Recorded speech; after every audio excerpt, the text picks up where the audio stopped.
ଆଲେ ବାଙ୍କା ଜାଣିଲୁ ମଲା ତୋତେ ଏତୁକୁଲକୁ ଯିବାକୁ ଇଚ୍ଛା ହଉନିଲେ କ'ଣ କଲିବି ଦେ ଯାଉଛି ଘରକୁ ପଳେଇବି ଆଉ। ଆରେ ତୁ ଥିରେ ଯିବ ଏତେ ଦିନ ଛୁଟି ହେଲା ଟିକେ କାଣ୍ଡ କରେ ନାହିଁ କହୁଛି ଘରକୁ ପଳେଇବି।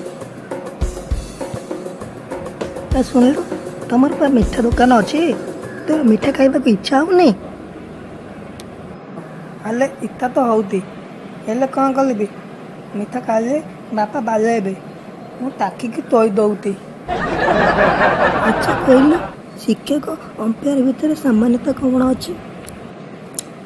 ମୁଁ ଜାଣିନି।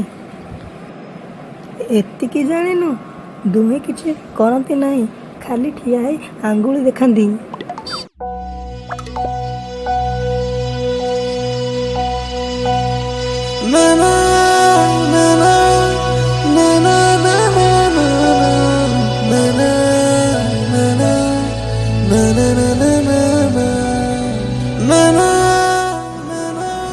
ଆଲେ ସ୍କୁଲ ବସ୍ ଆସିଲାନିଲେ ତାହେଲେ ଯିବା। ପିଲାମାନେ ମୁଁ ଆଜି କିଛି ପ୍ରଶ୍ନ ପଚାରିବି ତମେ ତାର ଉତ୍ତର ଦେବ ହେଲା।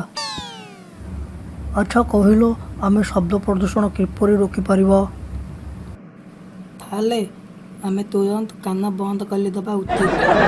ପାଠ ସାଠ କିଛି ନାହିଁ ଖାଲି ଫାଜିଲାମି। ଆଉ ମୁଁ ଏବେ ଗଣିତ ପ୍ରଶ୍ନ ପଚାରିବି ବାଣ୍ଟା କହିଲୁ 3 + 4 କେତେ? ସାରେ 7। ଆଚ୍ଛା 7 + 2 କେତେ? ସାରେ 9। 8 + 9 କେତେ? ସାର୍ ମୁଁ କହିପାରିବିନି କାରଣ ମୋ ହାତରେ 10ଟି ଆଙ୍ଗୁଳି ଅଛି। ସେଟା କହିଲୁ ଓଡ଼ିଆ ଆମର ମାତୃଭାଷା ପିତୃଭାଷା କାହିଁକି ନୁହେଁ? ତାହେଲେ କାରଣ ମା କେବେ ବାପାଙ୍କୁ କିଛି କହିବାକୁ ଦିଏନି।